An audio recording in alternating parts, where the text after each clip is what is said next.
南极熊在德国 Formnext 2024年3D 打印展会上看到的是Impossible Object 这个公司，他们所打印的是一些连续纤维打印的一些东西。这个公司他们打印东西都强度非常高，可以看到一些文机一些应用啊什么的。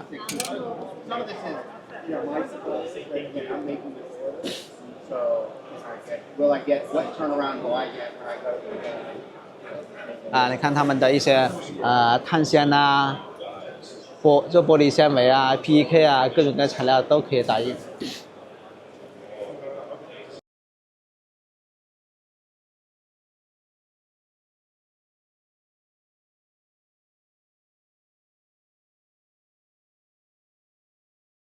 就变得小了很多。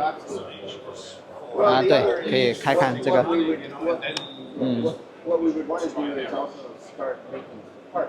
OK。